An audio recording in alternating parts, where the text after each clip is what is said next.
I think the SEC and the Big Ten will be the only schools in the college football playoff. Ooh.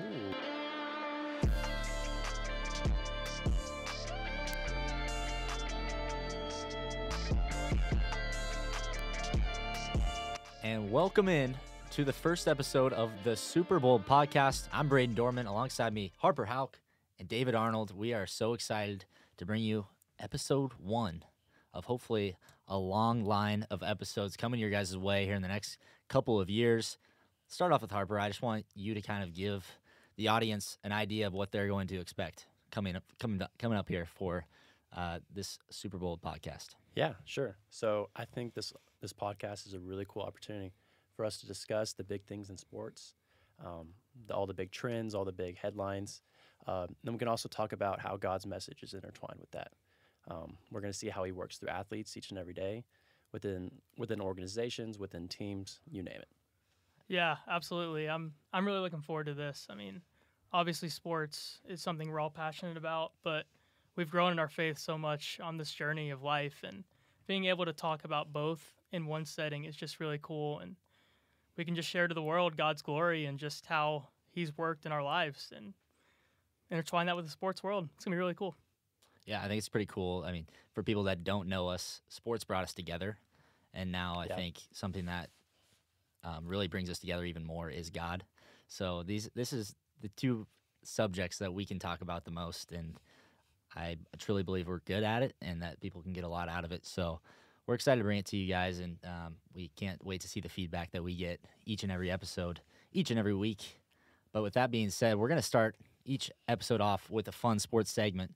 And the first one is something we like to call Locked and Bolded, where we are both going to give a lock and a bold statement. We're going to start off with Mr. Harper Hauk here, and I can't wait to hear what you've got for us. Yeah, okay, so I'm going to start with my bold statement, and then I'm going to go with my lock. Okay. Because I feel like you're going to have a lot of things to say, Dorman, on my lock. Oh. So we're going to start with my bold statement. So my bold statement is that Baylor upsets number 4 TCU this weekend. Okay. So a few reasons for that.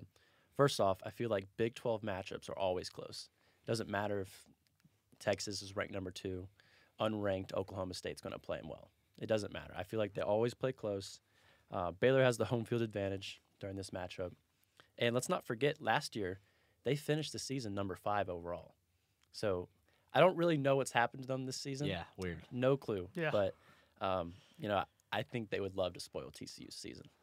And I'm sure you would love for them to do that, too, because you Yes. might be a fan of the Tennessee Volunteers. I was also going to bring that up my point. I am a little biased. If TCU loses, it helps Tennessee's path to the championship a little easier. We'd likely be moved from the 4th seed to the 3rd seed. So I'm a little biased there. So we'll hear what you guys have to say about that in a minute. But let me go into my lock. So my lock for this year, or this week, but it's really a year award, is that Sauce Gardner from the New York Jets is going to win Defensive Rookie of the Year. So I have this cool graphic. So on the 17 targets that Sauce Gardner has been guarded in single coverage, he has opponent QB passer rating of 19.5. He has forced 7 incompletions and only allowed 4 catches. On top of that, the Jets are playing really well, which I think surprised a lot of people. And so people are already talking a little bit more about the Jets, and he's definitely one of the better players on that roster. So I feel like he's definitely got his brand a little better this year, and his name is Sauce. Like, come on. I think that's so cool. Yeah. But I know your boy, Tariq, I know you're going to have something to say about that. So, Well, yeah, I think it's interesting. Tariq Woolen is who he's talking about. I'm a Seattle Seahawks fan. I think the viewers will start to understand who we root for, what kind of sports we know better than others, and that'll be kind of a fun journey for all of us. But, Sauce Gardner's Sauce Gardner. He was drafted in the top 5. People know him. He's a household name almost. So that's already going to help him. And I think a lot of the times it can be popularity contests. So, yes, he has super good numbers. And if you match that with the brand that he's already built, I think he's definitely the favorite right now. I would say so, yeah. I do hope guys like Tariq Woolen that aren't as big of names because they were drafted later get that opportunity if they do have the better numbers. And I know Tariq Woolen leads leads the NFL in interceptions right now, and I think it's gonna be a really cool battle between the two of them, and on two teams that we didn't think were gonna be as good this year that are overperforming really. So it's kind of a cool thing that they have going right now. Yeah, and as a Dolphins fan, Sauce is legit. I mean, like, the dude is playing really good. The Jets are playing really good. I like it. I like it for me. I mean, as a Dolphins fan, we don't like to see it, but I think that's legit. You know, he's a legit player, and he gets up for games. You know, I got nothing to argue there.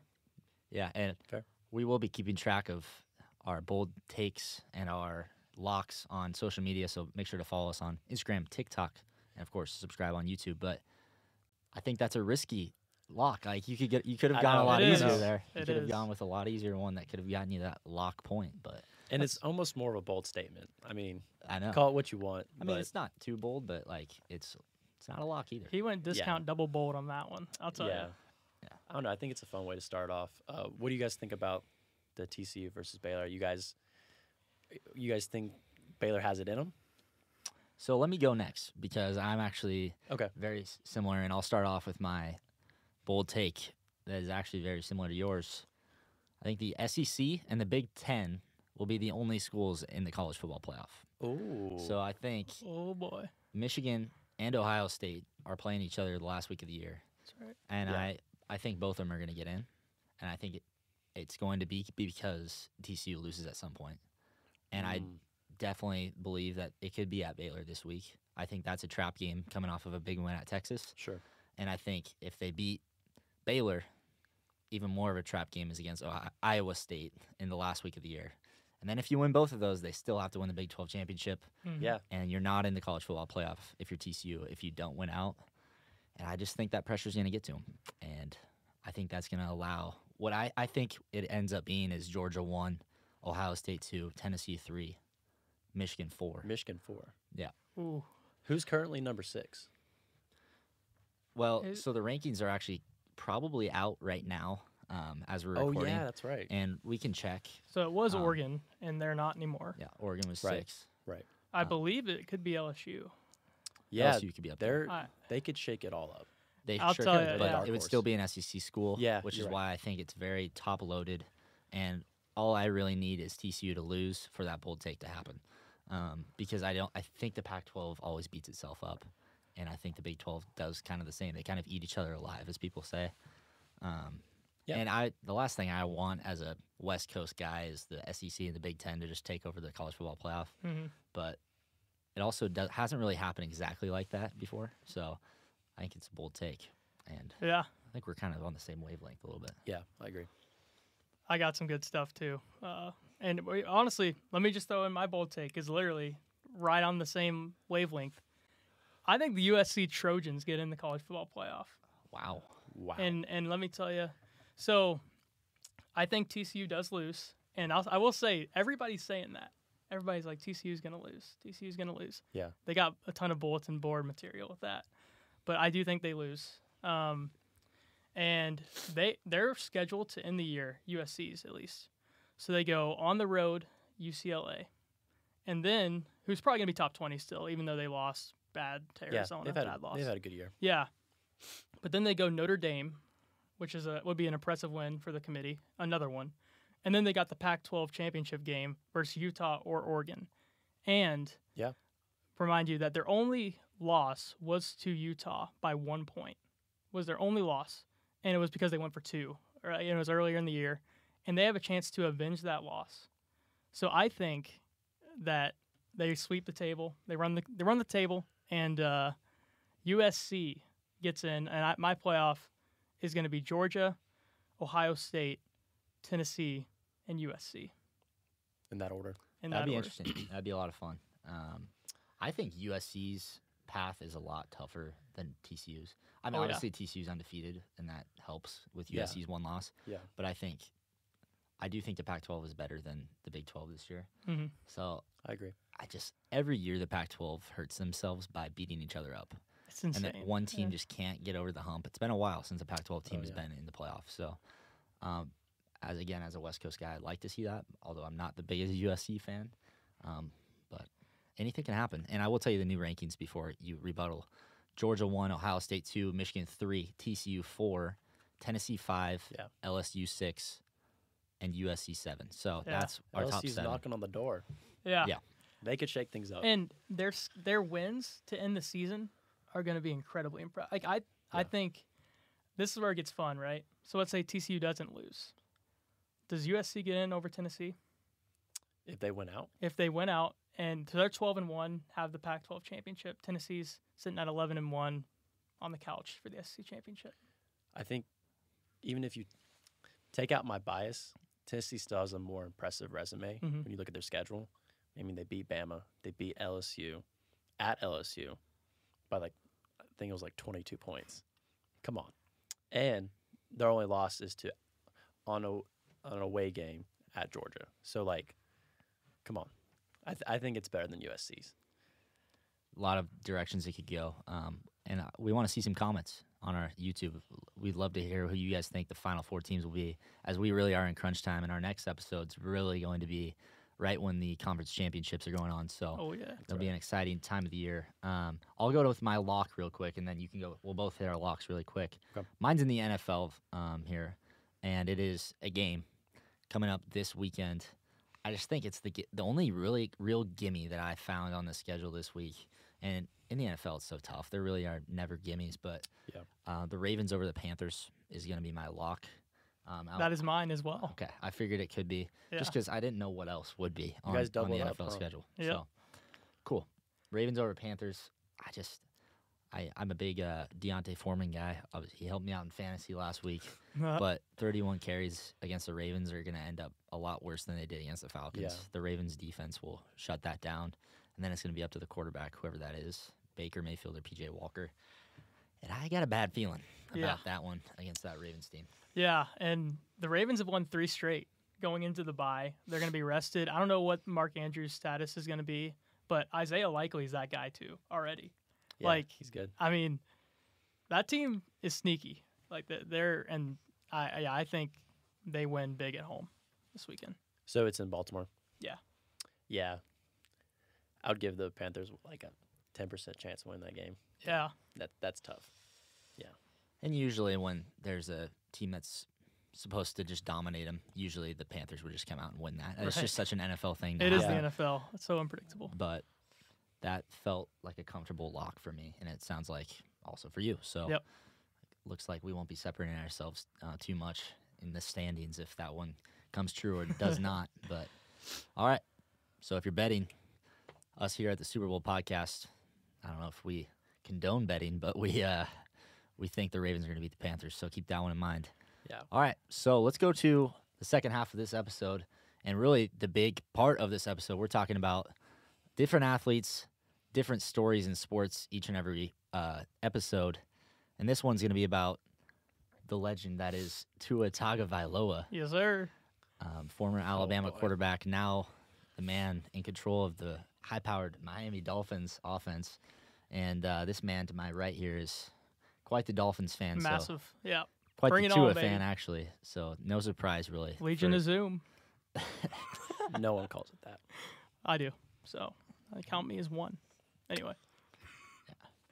But this is our Tua talk. We're really going to dive into his story and especially talk about the faith that has gotten him to this point. And who really wants to start this one off? I can. Okay, cool. So let's start where his stardom kind of blew up.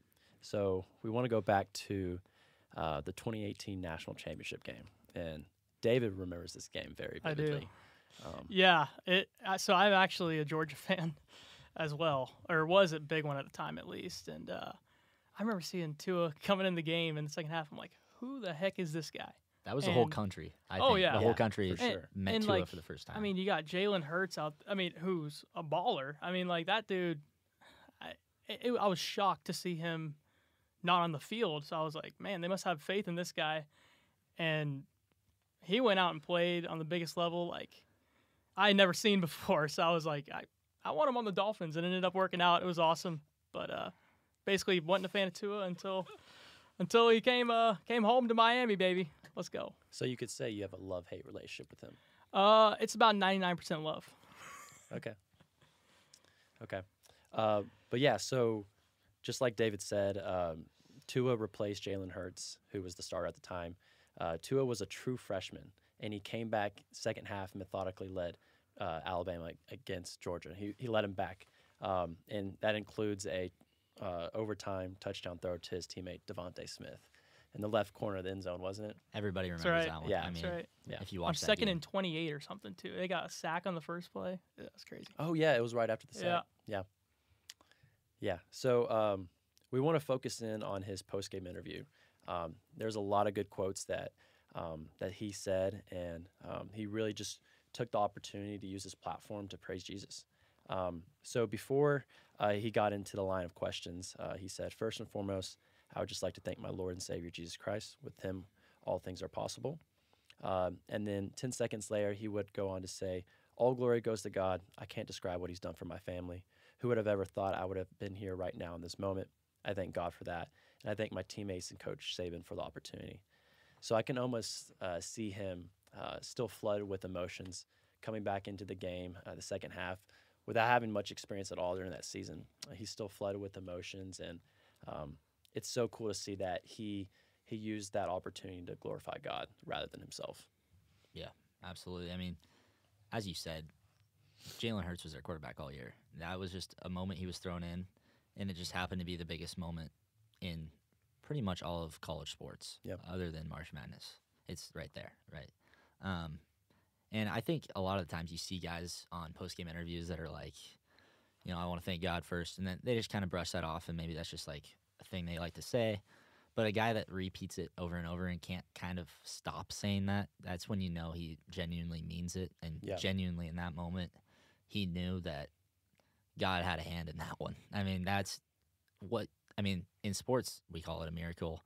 In life, that was just a miracle that happened. And I think it was a really cool start to his journey. Yeah. I mean, nobody knew his name. I mean, like, he's just Jalen Hurts' backup.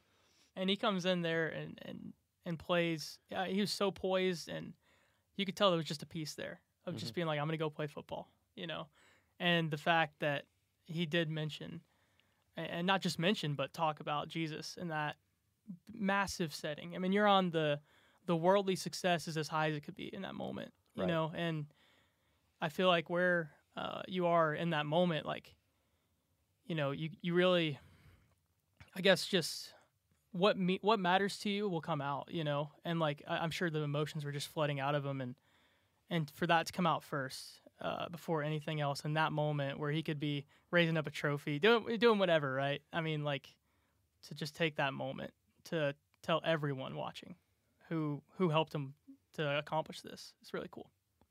Yeah, to go off what you said about him being calm and just knowing he has that peace during the big time moments in the game.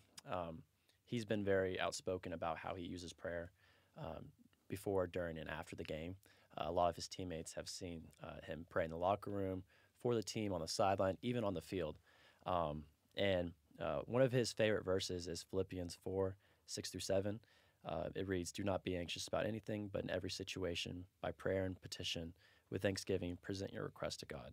And the peace of God, which transcends all understanding, will guard your hearts and your minds in Christ Jesus." So you can see how this verse just gives him power and strength and allows him just to go out there and play football and let God take care of the rest. Absolutely. Mm-hmm. I think I can kind of continue that story because obviously now he's in the NFL. He's running things for the Dolphins. An MVP type candidate at this point, as we're a little over halfway done the season. Oh no, it ain't. But I think we also need to remember his senior year at Alabama. He had an injury where he had to get through that, and there were talks. I believe it's a hip injury, something like that, right? Hip injury. And a lot of people were like, "That's just an injury you don't come back from," And he heard all that, and he was drafted a little lower than people thought. Maybe he was going to be number 1 overall before that. By the end of the year, he drops to number 5, I believe, at the Dolphins. Luckily. Oh, yeah. And then, not freshman year, but rookie season, people were like, "Oh, well, you should have gotten Justin Herbert instead," and now that's a tide that's starting to turn a little bit. Oh, yeah. And sure. and also the trade rumors that we've the dude has not had it easy. Absolutely. I mean, like every Oh, yeah. second, his job is at risk. It feels like this is the first season where we really like, okay, we're gonna go all in, because man, with Brian Flores, it was like we're gonna get Deshaun Watson, and he's having to hear that. Yeah, And I forgot about that. Yeah, obviously, he's been through a lot. He's been through a lot for sure. Yeah, and that kind of led to this year, and this is where really the peak of our story begins, is the injury this season. And I guess it didn't end up being as severe as the one in college, but Sure.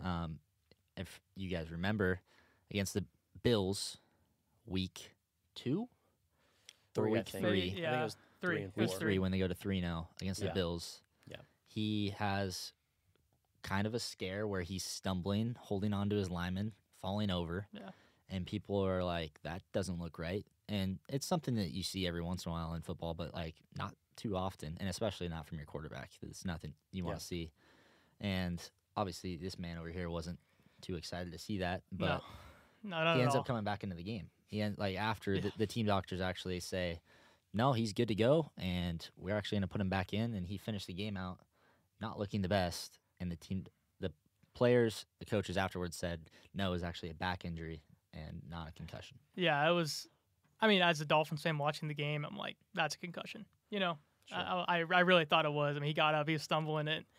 I was like, I'm not expecting to see him back at all. Maybe next week, maybe, and that could be too early, But to see him back in the game, I was like, wait, what? It was definitely shocking for sure. Yep. And then it leads to the next week, week 4, on Thursday Night Football. They're 3-0 up against the post AFC champs in the Cincinnati Bengals, and he gets thrown down pretty hard by a defensive lineman, and straight to the head. And that time, there's no stumbling, there's no messing around. He is quite literally knocked out. You got carted off, right? Full on. It was just really, really scary. Yeah. Really Absolutely. So it led to him being hospitalized. Afterwards, we would come to find out that he didn't remember anything until he was in the ambulance. And really a scary scene for the entire NFL that I wouldn't compare to anything else that we've seen this season. That was definitely a moment where all NFL fans came together and were like, that's not good. We don't like to see that. Sure. And it eventually led to really changing the game as we know it. Absolutely. The concussion protocols are a whole lot different now, as NFL fans may know. If people are stumbling or showing any signs that Tua did, signs. Yeah. they're actually a lot of times not coming back into the game at all They're a lot more because tied That's right. they don't want it to be replicated. That's right. Yeah. So that's kind of a recap of what happened. But I guess just with the publicity it had, I think the thing that stuck out to me was there was just a lot of noise, a lot of people talking, a lot of people saying you shouldn't play anymore. Tua, I saw that, and you shouldn't play anymore. And I'm sure his family members were seeing the same things, and they're probably like, maybe he shouldn't play anymore. And then there's Tua thinking, I want to provide for my family. I want to be, I want to be paid as an NFL quarterback is. A lot of questions. I love the game of football. Oh, yeah. Like, there's just so many things that had to have been going through his head. And he's probably questioning God a lot and, like, why am I in this position again after I was in college? Yeah. And I think one verse that kind of sticks out, obviously this man has a trust in the Lord. And Proverbs 3:5-6 is, trust in the Lord with all your heart and lean not on your own understanding. In all your ways submit to him, and he will make your paths straight. And I think at that point, he really just had to lean on his rock that he always talks about in his post-game interviews. Yep. And he had to lean on him and trust that his past experiences that he'd already been through were a sign that God has his back. And in this instance, he did have his back, and he did bring him out of it 3 weeks later, which is still crazy probably for a lot of people to think about. But Yeah. I just know a lot of players could have gone the other way, and I think the firm foundation of God being beside him really had a big impact on it. Oh, absolutely. I mean, and it's just a miracle. Like you said, some guys wouldn't even be playing at this point, and the fact that he's back playing playing like an MVP. Like, he is playing incredible, and that you could only look at that as God, in my opinion. And obviously he recognizes that as well. And like, man, just looking like taking this kind of a step back, like, injuries like aren't new to the NFL. Like, as athletes, like there's challenges, like with performance and also health, and like we see it, like Cooper Cup this past weekend, went down, and so injuries, they're a part of the game, and nobody wants to see them. Like you guys were saying, like that's not something anybody wants to see because they're life altering at the end of the day, and Yeah. there's a lot of challenges that these athletes face, and it's in the spotlight, like everybody knows about them, and there's all these questions that they're fighting for their jobs every second. But like taking this even bigger, like we all like this life is hard, and like there is challenges that everybody faces, and athletes have that platform where everybody sees them, but everybody has them, internal, external. Absolutely. And like it's just like where do you go when you have these type of things happen? There's days where you're not feeling it, and it's like, man, like what am I going to do? Where am I going to go? Like where is that rock? Like you were saying, Braden, like and it can be in family and friends, and I think those are good places, but there's one ultimate rock, and that's in Jesus. And Tua makes that really clear, and just from my own personal experience, like I went most of my life going to worldly things, and like to people, and people are great, right? But we're all imperfect, like we all don't have the answers, and only one does, and Jesus actually invites us, just through his word, right? In the Gospel of Matthew 11:28 through 30, he says, "Come to me, all who are weary and burdened, and I will give you rest. Take my yoke upon you and learn from me, for I am gentle and humble in heart, and you will find rest for your souls. For my yoke is easy and my burden is light." And then he goes on in the Gospel of John 16:33, he says, "I have told you these things so that in me you may have peace. In this world you will have trouble, but take heart, I have overcome the world." And I think something just to note from this text is like we hit on earlier, like Jesus doesn't say you might have trouble, or there could be a day where you're not feeling it. Like, yeah, he's straight up, he's blunt, and he's like, you will have trouble in this world, but he doesn't end there. You know what I mean? Like, he gives us an answer, and to come to him with these feelings that we have, even when it's hard. Like he's here to help us and walk with us through this life. Like, we're not alone, and like worldly things are awesome, and people are awesome, and friends are awesome, but like Jesus is that rock that no matter what's happening in this life, you can cling to that rock and have tunnel vision, and he's going to help you through it. And like, he desires that relationship with all of us, I mean, he sent his son Jesus to die for us for that purpose, just that we might have the opportunity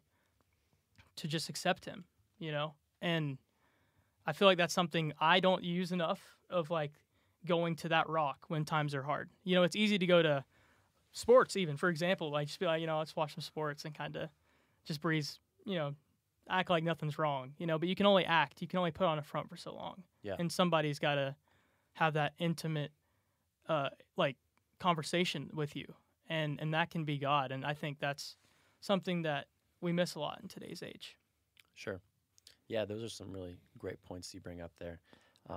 Going back to Matthew 11:28, there's this misconception that you have to clean up your life before you can surrender to Christ. And I know I believed it, and you guys did as well. There's this misconception that you have to get all your sins together. You got to get your life right, and then you can accept Christ in your life. But that verse completely contradicts that. God is willing to meet you wherever you are, with all your flaws and imperfect tendencies and traits. He's willing to meet you where you are. And that's where the real transformation begins. You realize it's not by your own doing, it's by his forgiveness and his grace. And that's something so cool about salvation and about surrendering your life to God, because he takes the lead and you just take the back seat. Yeah. And I would say for people listening, like, I mean, when you think about Tua, or you think about Christians in general, it's not like something bad happened to him and he's back in 3 weeks because he's a Christian. Mm-hmm. Mm-hmm. Well, the point we're trying to make is because he has God in his life and he has that personal relationship with him, that the tough times are going to be a whole lot easier. And whether you're a Christian or not, as you said, the bad times or the tough times are going to find us. I think what we're trying to say here is when God is on your side and you have that personal relationship with him, things are just a whole lot simpler. Things are a whole lot more peaceful, and things make a whole lot more sense, especially after maybe a year after, a month after, a week after those tough times, and you realize, oh, that happened for a reason. God got me through that for a reason. Yeah, your pain has a purpose. Like Sure. God is in Romans 8:28 says something similar, that God works all things for our good. And like you can think about Tua's just life in general, all the injuries that he's had, and man, you would think, like, how is that working for his good? But look where he is right now. Right. You know what I mean? And look at the platform that God gave him.